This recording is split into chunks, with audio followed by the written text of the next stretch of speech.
Kinaumagahan ay nagising ako sa malambot na sofa. Kagaya ng inisip ko dito na nga talaga ako iniwan at pinatulog ng hinayupak kagabi matapos niyang pagsawaan ng katawan ko. Nakaramdam ako lalo ng panliliit sa sarili. Ngunit ano nga bang panlaban ng isang kagaya kong mahirap pa sa daga? Na wala man lang magawa para may pagtanggol ng sarili. Para bang ang isang kagaya ko'y alikabok lang sa mundo ng makapangyarihang tao kagaya niya. Nagsimulang manubig ang aking mga mata kaya't agad ko rin itong pinunasan. Masyado pang maaga para maging emosyonal. Napakarami ko pang trabahong gagawin sa malaking pamamahay na ito. Kaya't naisipan ko na lamang na kumilos ng sa gayon ay matuon ang atensyon ko sa ibang bagay. Na hindi ko maiisip ang mapait na sitwasyong kinasasadlakan ko ngayon. Ramdam ko pang kirot sa aking kasalanan at sa iba pang parte ng aking katawan na masyado niyang pinanggigilan. Nag-iwan pa ito ng ilang marka at pasa. Kahit pa ika-ika at pagod na pagod ang aking katawan ay nagawa ko pa ring bumangon at makapaghanda ng almusal. Nang matapos ay bumalik na rin ako sa sala para makapagwalis. Pagkalabas ko galing kusina ay siya namang pagbaba ng hinayupak. Mamasa-masa ang buhok niya na halatang bagong ligo. Nakasuot na rin siya ng isang corporate attire na mas lalo nakadagdag sa kanyang kakisigan at kapangyarihan. Wala sa sariling napatitig ako sa kanya habang inaayos nitong suot na long sleeve. Bahagya pang nakabukas ang bandang dibdib nito dahilan para masilayan kung mabuhok nitong parte. Nang magangat siya ng mukha ay napang-abot ang aming mga mata. Kumunot lang ang noon niya kaya ako nagkusang mag-iwas ng tingin. Dahil sa nangyari kagabi nakaramdam ako ng labis na pagkailang. Hindi ko lubos maisip na nakita at nahawakan na niyang buong parte ng aking katawan at wala na akong itatago pa sa kanya. Hindi man yun ang unang pangyayari ngunit yun talaga ang mas tumatatak sa akin. Lalo pat, aminin ko man o sa hindi, naging sunod-sunuran ang katawan ko dahil gustong-gusto ko rin yun. Hey, did you cook breakfast? Tawag nito sa akin na parabang normal lang ang lahat matapos ang pangyayari. Ako lang ata talaga tong apektado.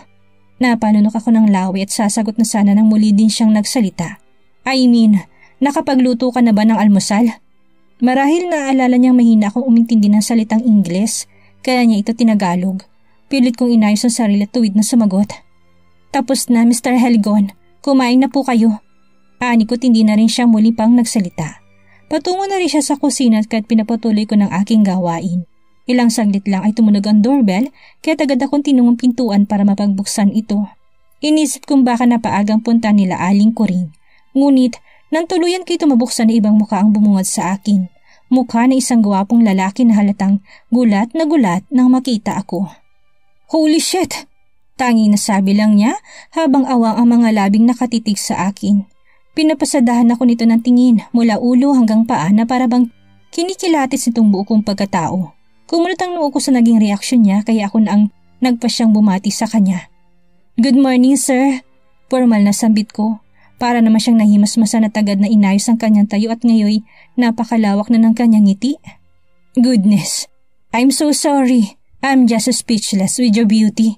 Parang nahihiya pang sambit nito. Bahagya ako napangiti at napakamot sa batok ko. Shit na yan, English na naman. Kaya nagkaidiyan ako na baka kaibigan o katrabaho ito ng hinayupa kaya niluwagan kong pintuan para anyayahan itong pumasok. Thanks, where's Damon? Tanong nito na hindi pa rin inaalis ang tingin sa akin. Nakaramdam tuloy ako ng pagkaasiwa lalo pat may marka pa ng halik ni Mr. Helgon ang bandang leg at braso ko. Feeling ko tuloy napansin niya mga ito kaya bahagya akong dumistahan siya.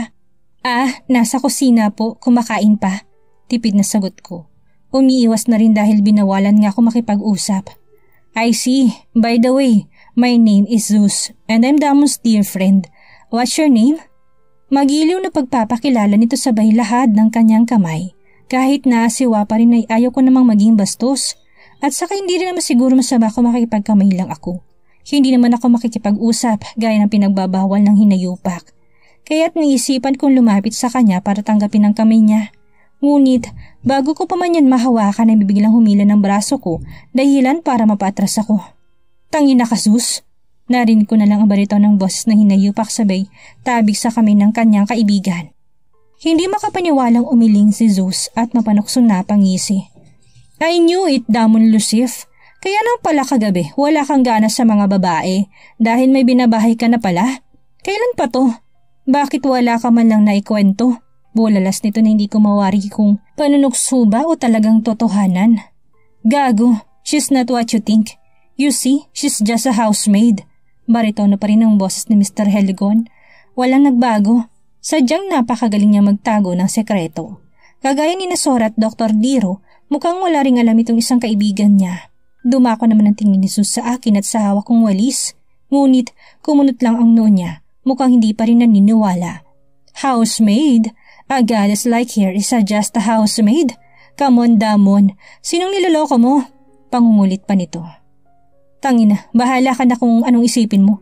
Teka nga muna, what brought you here this early? Pag-iiba ng hinayupak sa usapan. Napakamot na lang sa batok si Zeus habang pasimple akong tinatapunan ng tingin. May inihagi siyang isang wallet sa hinayupak na agad din namang nitong nasalo. That one important thing. Sa pagmamadali mo makauwi kagabi, naiwanan mo yan sa bar. Good thing akong nakakuha. Paliwanag ni Zeus. Shit, mura ng hinayupak habang chinecheck ang laman nito. Pagkatapos ay napailing na lang na siya halatang aminado sa kapabayaan. Thanks, buwisit. May utang na loob na naman ako sa'yo. Umiiling na mura nito. Maliit na bagay. To be honest, I'm glad na nagtunga ko rito cause I saw a gorgeous angel. Sagot ni Zeus sabay baling sa akin. Sinulyapan naman ako ng hinayupak at gano'n na lamang ang pagtataka ko nang bigla nitong hinawakan ng braso ko, tinago ako sa likuran niya na para bang ayaw niya tinitingnan ako ng kaibigan niya. Stay away from her. Hindi ko alam kung bakit parang kinikiliti ang puso ko sa sinabi niya. Ingles nga ito ngunit madali namang intindihin. Tama bang narinig ko? O baka ako lang yung ilusyonada nagbibigay ng maling kahulugan? O baka naman ayaw niya lang talaga na may taong makalapit sa akin at baka madulas ako at mapagsabihan ko ng lahat? Why not? She's just your housemaid, hindi ba? And I guess she's single. May bahid na panunuksong boses ni Zeus. Stop it. You better leave now, buddy, or I'm gonna kick you on the ass. Matigas na tugon ng hinayupak na kinahalakhak ni Zeus. Okay, fine. You look like you wanted to kill me right now. Yes, I do. Matigas pa rin ang tono ng hinayupak. Nagsagutan pang dalawa na kahit hindi ko buong-buong naiintindihan ay may kaunti naman akong nauunawaan. I'm just kidding, buddy. I'll go now, but you need to tell me next time. Paalam ni Zeus at nagsimula na rin itong humakbang palabas. At bago pa ito tuluyang makalabas ay muli itong nagsalita at kumaway. Bye, beautiful woman. See you in my dreams or I'll see you next time. Anito't ganun na lang ang pagkabigla ko nang sagutin ito ng hinayupak sabay taas ng gitnang daliri nito. Malutong na mura nito na siyang mas kinahalakhak ni Zeus. Nang makalabas ang lalaki ay siya na rin ang kusang nagsarado ng pintuan. Habang ako'y nakatayo pa rin habang nagtataka sa inasal niya. At nang tapunan ako nito ng tingin ay matalim na ito nakatitig sa akin ngayon na para bang may malaki akong kasalanan sa kanya. Bakit ka basta-basta nagpapapasok ng tao without my permission? And you talk to him? Asik nito ngayon. Kumunot naman ang noo ko. Ano naman kaya mali sa ginawa ko at bakit siya biglang nanggagalaiti? Hindi naman ako nakipag-usap. Sinagot ko lang ang tanong ng kaibigan niya dahil hinahanap siya. May mali na ba doon? Hinahanap ka niya kaya ako siya sinagot. Ngunit hindi naman ako nakikipag-usap. Isa pa, nagpakilala siyang kaibigan mo kaya pinapasok ko na. Buong loob ngunit may hinahong sagot ko. Mas naikuyim lang itong kamao habang naglalakad papalapit sa akin. At gaya ng lagi niyang ginagawa, hinawakan na naman niyang baraso ko ng mahigpit. You're careless. Paano kung may masamang loob na nagpanggap na kaibigan ko? Segunda pa niya kaya tumiling ako kahit nakakaramdam na ng sakit sa pagkakahawak niya. Hindi mangyayari niyan, Mr. Helgon. Maraming gwardyang nakabantay sa labas kaya't natitiyak kong lahat ng pumupunta dito sa bahay mo ay kaibigan o kakilala mo. Tuwid na sagot ko. Paano ko masalisihan sila? Gumagana ba yung utak mo? Better to be extra careful next time. Stop acting so ignorant. Gigil na sabi niya bago binitawan ang braso ko. Napapikit na lamang ako. Wala na kasi talaga akong nagawang tama sa mata ng lalaking ito. Kaya marahil napaka-paranoid niya mag-isip dahil gawain niyang manakit. Sana naisip niya siya mismo ay isang masamang loob at sa lahat ng mga ginawa niya sa aking pananakit at pang-aalipusta ay napakahirap ng higitan ng pagiging masamang tao niya. Hanggang sa lumabas siya ng bahay ay hindi na siya muling nagsalita pa. Narinig ko na lang ang pag-andar ng sasakyan niya senyalis ng pag-alis niya patungong opisina. At nang mapag-isa ay muli ko na namang naalala sina Martha at Kendra. Hanggang ngayon ay nag-iisip pa ako kung paano mapapapayag ang hinayupak O kung hindi man mapapayag, dapat makahanap ako ng ibang paraan. Alam kong isa ito sa napakahirap gawin, ngunit ito lang ang makakapagpanatag ng loob ko. Dahil pagkatapos, may isang bagay pa akong gustong-gustong tuklasin. At yun na yung mahanap at makausap ang babaeng totoong may kasalanan ng lahat. Ang babaeng ayon sa nabanggit ng hinayupak ay nagngangalang Amelia Buentarde na kamukhang kamukha ko. Damon's POV. Give this to Mr. Torillo. He needs to sign this. Utos ko kay Lourdes and handed her an important document. Masusunod Mr. Helgon. Anit at agad na umalis. It's been days magmula na makabalik ako kaya't inabala ko sarili sa opisina. I'm so glad for still being the top financing company despite sa mga kabalastugang ginawa ni Dad. Nalubog ang ilang branches dahil sa babaeng yon at bilyong halagang nawala. But it doesn't stop me to strive harder, kaya mabilis rin ako nakabawi. Kaya naman bala ko magdagdag pa ng mga branches. As of now, I have more than 500 branches nationwide and more than 200 branches in Europe where Dad chose to manage after he left. Perhaps it's our family business. Sadyang ako lang talagang mas nagpalago. After mawala ni Mami at matapos malugmok ang ilang branches dahil sa kabit niyang yun, he then decided to live at doon na manirahan together with her sister. Aunt Minda, ang ina ni Sora, he can stay here cause I hate him so much. I can't forgive him after what happened. Nakuyom kong kamao ko nang muling maalala na naman ang mga nangyari. Sumibol na naman ang matinding galit ko sa babaeng nasa pamamahay ko ngayon. Binitawan kong hawak na dokumento at pinanood ang galaw nito sa monitor. And as always, she performs her task well. To be honest, sa ilang linggong nakasama ko siya, she's good in everything. Cooking, cleaning and all. Kung hindi ko lang alam kung anong klaseng babae siya, iisipin kong she's a wife material. Plus her stunning beauty, she's a kind of wife na gugustuhin umuwi ng sinumang lalaki. But shit, it's not good to appreciate her. Hindi basta-basta mapapawi na mga pinapakita niyang puot at galit na nakatanim sa dibdib ko. Hindi ko pa rin makakalimutan ang malaking atraso niya. Never. What's up, Damon Lucif? Naago biglang atensyon ko sa malakas na boses na isang babae. Sa lalim ng iniisip ko, hindi ko malang namalayan ang pagpasok nito. Magkasalubong ang kilay ko siyang tiningnan. Andito na naman ang babaeng makulit, the loud and annoying one. Anong ginagawa mo dito? Nakataas ang kilay kong tanong habang pinapatay kong laptop ko. Ayaw ko makita niya kung sinusubaybayan ng babaeng yun at baka kung ano na naman ang isipin niya mali siya. Bakit? Bawal ba? Sa gusto ko eh. Nakangusong paliwanag nito sabay upo sa couch nitong office ko. Inis ko siyang tinapunan ng tingin, parang bata. I'm just wondering kung anong nagustuhan ni Liro sa babaeng to. She's immature. Pwede ba Soraya Helgon Villamor? Marami akong trabaho. Inaabala mo ko. Inis na pagtataboy ko sa kanya. Hayop! Ang arte hindi na mabiro eh. Anyway, gusto ko lang itanong kung natanggap mo ba yung invitation letter na pinibigay ko? Nakahulukip-kip na tanong nito. Nakangisipan na parang sobrang excited. Kumunot ang noo ko bago tinignan ng isang sobrang nasa table ko. Binigay ito ni Lourdes nung nakarang araw pa. I forgot about it dahil sa sobrang busy. Buti na lang pinaalala niya. What's this? Nagtatakang tanong ko while holding it. Open it! She screamed in excitement. Nilapag ko itong muli sa table. Some other time. Gusto ko siyang asarin. Kaya naman nagmamaktol itong tumit lumapit sa akin. Kinuha nitong mismong sobret siya ng kusang nagbukas. I want it now, Damon Lucif.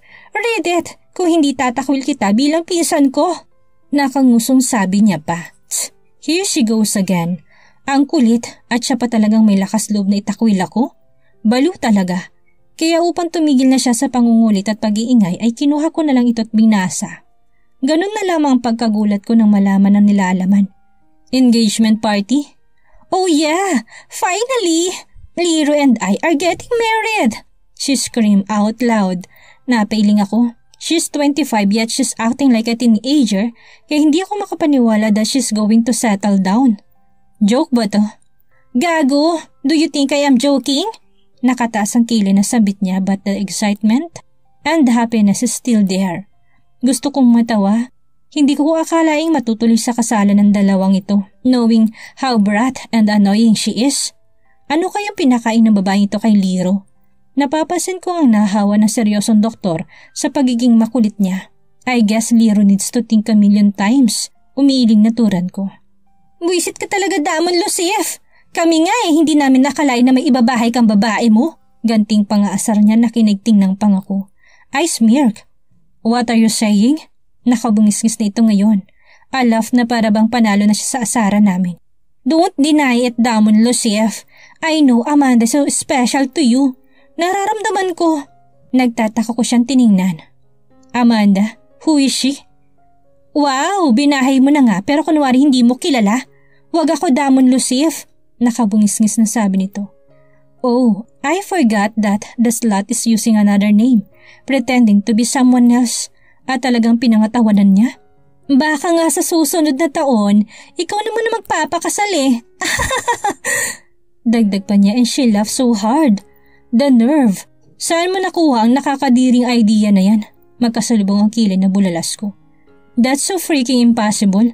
Wala pa sa bokabularyo kong magpatali, lalo na pumasok sa seryosong relasyon. Nababaliw talagang babaeng ito. Well, si Damon Lucif. Anyway, it will be on next Tina, so you need to be there with Amanda.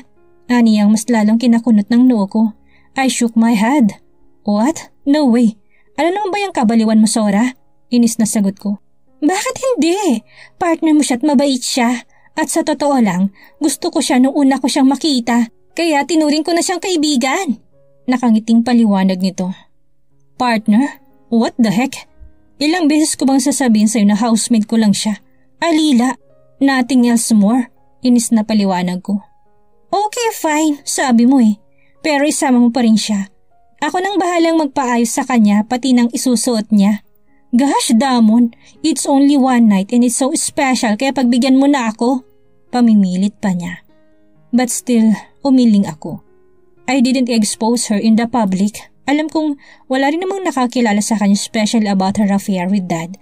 Kung meron man baka ilang close friend lang ni Dad, but wala naman sila dito sa Pilipinas. Ang iniiwasan ko ang media. A billionaire like me are always a hot topic in this country. And going outside with a tour, media will definitely go crazy. Baka ma-feature pa siya sa news o any article dahilan para makita siya ng pamilya niya o mga nakakilala sa kanya. Damon! I'll stay here the whole day kapag hindi ka pumayag. Kukulitin at kukulitin kita. I swear! Maring banta pa nito. Shit, alam kong seseryosohin niyang kanyang sinabi. Knowing her, parang ako lang din. Hindi tumitigil hanggat hindi nakukuha ang gusto. We are really cousins pagdating sa ganitong bagay. Fine, I'll go but I'll bring another woman instead. No, I want Amanda. You're a goddamn jerk. She's indeed so beautiful so bakit maghahanap ka pa ng iba? And some of your ex-flings will be there too. To be honest, wala silang panamalahat kay Amanda. Ayaw mo nun? They will definitely stop stalking you kapag nakita nilang may kasama kang ubod na gandang babae. Mahabang litanya nito. Umigting ang pangako. Some of the women I use were Sora's friends so I'm not surprised if she's going to invite them too. At aminin ko man o hindi, she's right. That whore is the most beautiful among them, so kapag nakita siya ng mga babaeng habol ng habol sa akin, baka tumigil na rin sila. What now, Damon? Hindi talaga ako aalis dito kung hindi mo isasama si Amanda. Or else, ako maghahanap ng paraan para makapunta siya even without your consent. Ulitin naman ito sa sinabi. Gusto ko na talaga siyang kutusan. Fine, but in one condition. Turan ko't kumislap ang mga mata niya. Go! What is it? I'll bring her with me but don't allow the media coverage. Seryosong sabi ko. Of course! We want our engagement party to be private rin naman eh. Just families and friends lang ang invited. So don't you worry. Masayang sagot niya. Wala na talagang makakapigil sa babaeng ito. Whatever. Sambit ko na lang. Thank you, Damon Lucif. See you there, my dear gorgeous cousin. Kuminat pa ito bago tuluyang umalis. She won the argument. Wala na lang akong nagawa kung hindi humiling habang sinusundan siya ng tingin na lisanin ng opisina ko. Muli kong tinuon ng mga mata sa monitor ng laptop habang pinapanood siya ngayon ay naglilinis na naman sa kusina. Hindi ko alam kung bakit napapayag ako ni Sora na isamang babaeng ito. Like, really? Ang alilang kagaya niya ay ang kapares ko sa importanteng event na yun? Napaismid na lang ako. Kahit naman naiirita ako kay Sora, gusto ko naman siyang pagbigyan sa importanteng okasyon ng buhay nila ni Lero. She's the only cousin that I have na nandito sa Pilipinas. The rest were on the other countries and busy with their lives. Lourdes, prepare yourself. May pupuntahan tayo. Mariing utos ko kay Lourdes sa kabilang linya. At basta ko nalang natagpuan ng sarili, patungong mall, kasama siya. I'll go shopping to buy everything that the whore needed on that upcoming event. Amanda's POV. Dapit hapon na makarinig ako ng sunod-sunod na doorbell. Tila ba hindi makapaghintay na mapagbuksan. Ang aga niya naman atang umuwi. Usal ko sa sariling masilayan ng oras sa wall clock na nasa sala. Nasa 4:00 pa lang kasi ng hapon. Kumunot ang noo ko nang tinungo ko ito sa pag-aakalang ang hinayupak. Ngunit, gayon na lang ang ngiti ko nang mabungaran si Sora na abot tenga rin ang ngiti. Amanda! Masayang bati nito. Sora! Ma'am Sora! Nakayukong paggalang ko't inayayaan siyang pumasok. Anong ma'am ka dyan? Kukutusan kita eh. Nakabungis-ngis sa sambit nito at agad humilata sa sofa na para bang pagod na pagod. Napasin kong dala niyang mga supot na mukhang kagagaling lang nito sa pagsishopping. Amanda, please sit here beside me. Masayang aya nito ngunit nag-aalangan pa ako. Panigurado kasing sermon ang aabutin ko sa hinayupak na yon. Naku ma'am, pasensya na pero baka pagalitan po kasi ako ni Mr. Helgon. Pagtatapat ko na agad na ikinakunot ng noo niya. That jerk? Hayaan mo na nga siya. I'm straight so wala siyang dapat ikaselos. Pagbibiro nito. I'm really curious na talaga kung anong status niyo. Ano ba talaga kayo, Amanda? Kuryosong tanong pa nito sa mapapungay na mga mata. Na para bang excited sa magiging sagot ko. Napalunok ako ng laway. Maling-mali kasing iniisip niya. Kung alam niya lang sana ang totoo, tsak nakakaawaan niyang kalagayan ko. Huminga na lang ako ng malalim para paalalahanan ng sarili na manahimik. Dumakong mga mata ko sa mga CCTV na para bang sa akin nakatuon ng atensyon. Alam ko nakamonitor ang hinayupak na yun sa kilos at galaw ko. Wala po ma'am, katulong lang po ako ni Mr. Helgon dito. Ani ko, pilit nang umiti para hindi nito mapansin ang kinikim-kim ko. Ngunit napahalakhak lang ito. Damon is not into housemaids. Knowing him, he's a private person. Ayaw niya may ibang nakatira sa bahay niya, maliban sa mga gwardiya niya may separate na rooms na matutulugan. Don't lie, Amanda. Malalaman ko din. Anitong medyo sumeryoso bigla. Hayst, kung pwede ko lang sana sabihin sa kanyang lahat. Kaso hindi. Well, anyway, dumaan talaga ako dito to give you this. Pag-iiba nito sa usapan, sabay abot ng isang malaking paper bag. Lumaki ang mata ko. Hindi makapaniwala. Sa akin po, ma'am. Ano ba? Huwag mo na kasi akong tawaging ma'am. Oo, sa'yo nga. Tanggapin mo na. Open it. Mariing tura nito na may halong pagkasabik. Kaya naman, wala na rin akong nagawa kung hindi tanggapin ito. Ipapaalam ko na lang ito sa hinayupak pagdating niya. Baka kasi pati pagtanggap ng gift ay ikagalit pa niya.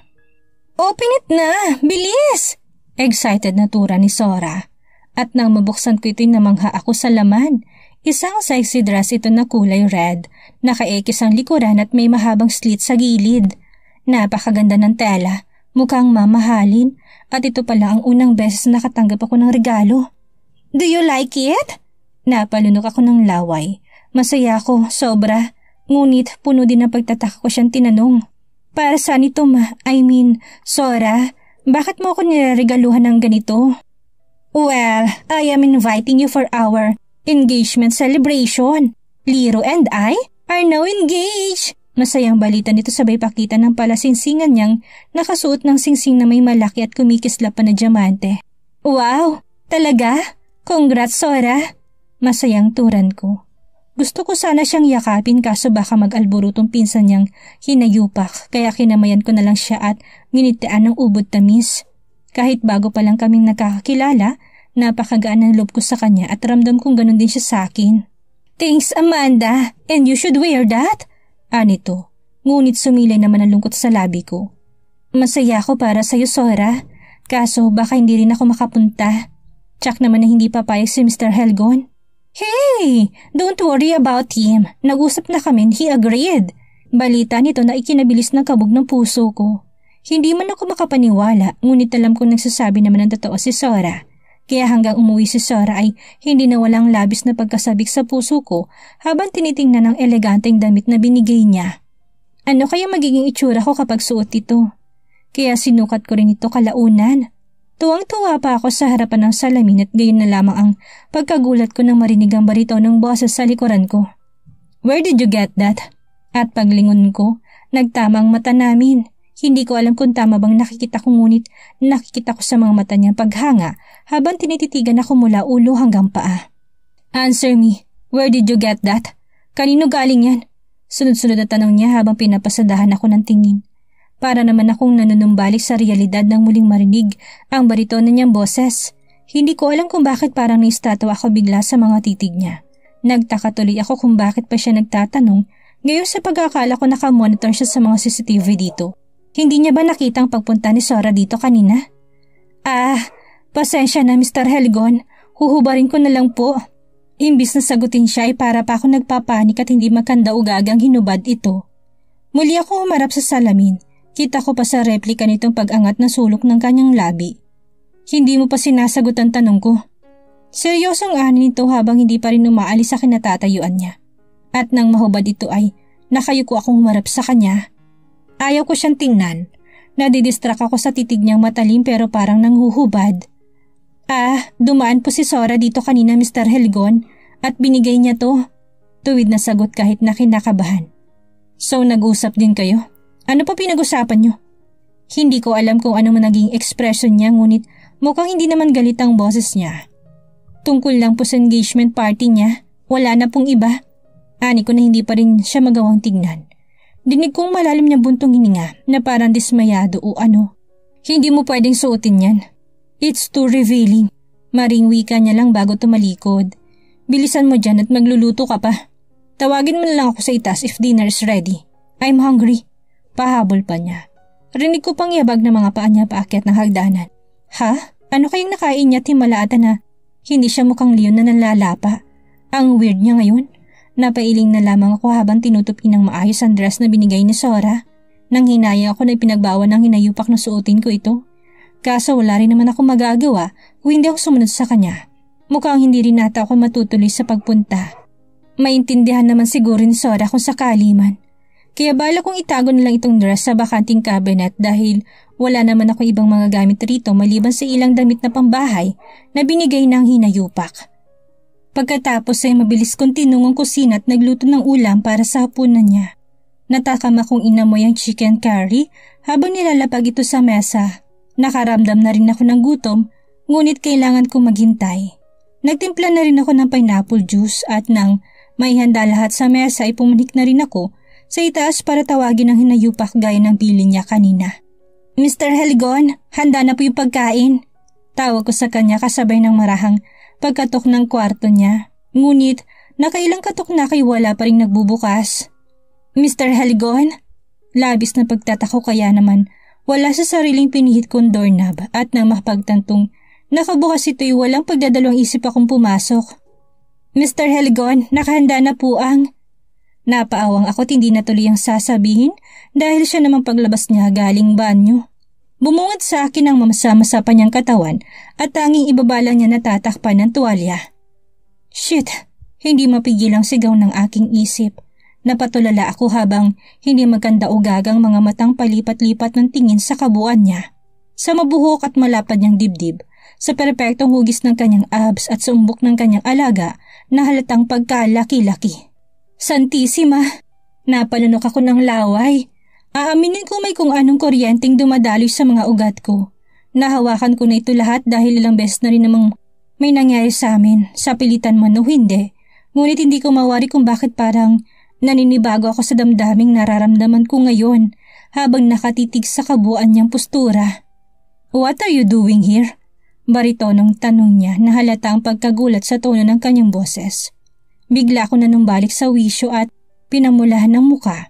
Agad kong iniwas ang mga mata sa kanya dahil feeling ko ang pula-pula ng pisngi ko. Yung pagkain po nakahanda na sa mesa. Nautal na paliwanag ko. Pilit inaayos ang sarili sa distraktsyong nararamdaman. Sige po, mauna na ako. Segunda ko sabay talikod. Hindi ko na hinintay ang kanyang sagot, ngunit akmang lalabas na sana ako nang muli siyang magsalita. Sandali. Pigil niya sa akin kaya napalingon na naman ako. Po! At lalo nagwalang dibdib ko na makita siyang naglalakad papalapit sa kinatatayuan ko. Why are you so nervous? Anit ang malo kong nakangisi ngayon. Napansin niya rin pala. Po! Para akong tanga na wala malang matinong may sagot. Mas lalo lang ako nagmukhang natataranta sa harapan niya. Pasimpati ko siyang ngumisi kaya gusto ko na talagang kumaripas ng takbo palabas. Mr. Helgon, lalabas na ako. Kinakabahang usal ko pa at nagmadaling tumalikod. Ngunit masyadong mabilis ang kanyang mga kamay sa paghilas sa akin, dahilan para mapasubsob ako sa mamasama-sa niyang dibdib. Mamaya na. Maautoridad na sambit nito't nanginig lalong buong sistema ko nang bigla na lamang ako nitong tinulak sa pader ng kanyang kwarto. Nakasandal na ako ngayon habang nakatukod ang dalawa niyang mga kamay sa pagitan ng ulo ko. Just tell me why the heck you're nervous. Nakangisi ito ng maloko at mas lalo pang nilapat ang mukha niya. Mas lalo lang nagwawalang puso ko nang maamoy ang nakakatulirong hininga niyang amoy mouthwash. Idagdag pang napakabango niyang body wash at shampoo. Nakaka-addict sa ilong. Mas lalo akong hindi nakasagot. Paano nga naman ako makakasagot kayong nagwawala ng hustong dibdib ko? Hindi naman itong unang beses na nakita ko siyang hubad, ngunit hindi ko alam kung bakit ibang epekto nito sa akin ngayon. Nawawala na ako sa tamang pag-iisip at halos mapasinghap ako nang hawakan nito biglang isang kamay ko't iginiya sa katawan niya. Inilakbay nito sa kanyang buong kahubdan. Bigla na lamang ako napasinghap nang ihinto niya ito pababa at pinahawak sa kanyang nagwawalang sandata. Napaigking ako't pilit kinuha ang aking kamay ngunit mas lalo niya lang itong hinigpitan ng hawak. Don't, I want you to caress it. May lokong sabi niya at pansin ko pang tuloy ang paggalaglag ng tuwalya nakatakip sa kanyang ibaba. Mr. Helgon! Nautal ko pa rin sambit ngunit pinigilan lang itong aking sasabihin. Relax and just follow what I said. Usal niya kaya mas lalo lang nanginig ang kamay kong nakahawak sa alaga niya. Hindi ko ito magawang haplusin gaya ng utos niya. Kinikilabutan ako. Ramdam ko nagsitayo ang lahat ng balahibo ko sa katawan. Mas nilapit pa niyang matangos niyang ilong sa kabuuan ng mukha ko na para bang inaamoy-amoy niya ito pababa sa aking leg. Napapikit na lang ako nang maramdaman ng hangin na nagmumula sa kanyang hininga. Hindi pa rin ako makapagsalita. Ewan, para akong estatwa na hindi makagalaw. Hindi ko siya magawang itulak. Pakaladkad niyang hinawakan ang palapulsuhan ko na para bang hindi na makapaghintay. Sa isang iglap lang, natagpuan ko na lang ang sarili sa loob ng kanyang banyo. Saka pa lamang ako nanumbalik sa realidad. Mr. Helgon, lalabas na ako. Ani kong pilit pinapatatag ang boses kahit na nagwawala ng aking dibdib. Later, my dear. After this. Mariing wika niya at napasigaw ako nang bigla nitong inuha ng shower na nasa tapat lang ng aking ulo. Ramdam kong namamasa akong katawan at bago pa man ako makapagreklamo, mabilis nitong inangkin ang aking mga labi na walang pahintulot. Siniil niya ito ng halik. Halik na sobrang mapusok at nakakapaso. Ramdam kong kasabikan niya. Hindi ko na maramdaman ang lamig ng tubig na nagmumula sa shower dahil parang nag-aapoy sa init ang buong sistema ko. Ramdam kong parang nawawala na ako sa tamang katinuan at basta na lamang nagpaubaya sa kanya. Hindi ko kayang tumutol. You are mine. Only mine. Usal niya sa pagitan ng kanyang mga halik. Mr. Helgon, just say my name. It's Damon. Say it again. Usal niya. Mr. Nagsusumamong tura ng aking boses. Gusto kong ituloy niya ng pagpapaligaya sa akin. What's my name? Say it. Damon, please. Sambit ko sa kanyang pangalan kasabay ng marahang pag-ungol. At muli inangkin ako ng hinayupak na walang kahirap-hirap hanggang sa tuluyan ding narating ang kasukdulan sa aking kailaliman. Nauna na rin siya lumabas ng banyo. Naiiwan akong saglit na napatulala sa kabaliwan ko dahil muli naman ako nagpadaig sa tawag ng makamundong pagnanasa na tila ba ganito na lang palagi. Namumuhi ako sa kanya dahil sa pananakit at pambababoy niya sa aking katawan ngunit hindi ko magawang tumanggi. Nasa isang haplos lang niya, nadadala na kaagad ako. Kung noon kaya kong manlaban, ngayon hindi ko na kaya. Dahil ang totoo'y gustong-gusto na rin ng puso at katawan ko ang bawat haplos na ginagawa sa akin ng halimaw na si Damon Lucif Helgon. Nasa mapusok na halik pa lang niya, nawawala na ako sa tamang pag-iisip. Naputol ang pag-iisip ko ng malalim nang muling bumungad sa akin ang mukha ng hinayupak. Nakabihis nito ng sandot boxer ngayon. What are you doing? Hurry and get up. Nagbihis ka na. Let's eat dinner together. Hindi ko alam kung tama bang pagkakarinig ko o baka guni-guni ko lang. Ang lalaking hindi man lang ako magawang pakainin ng maayos noon, inaaya na akong kumain ngayon at magkasabay pa kami. Panaginip ba ito? Ano kayang rason kung bakit tila nag-iba ang trato ni Damon kay Amanda? Nahuhulog na kaya siya sa dalaga? Yan ang ating aalamin sa susunod nating kabanata.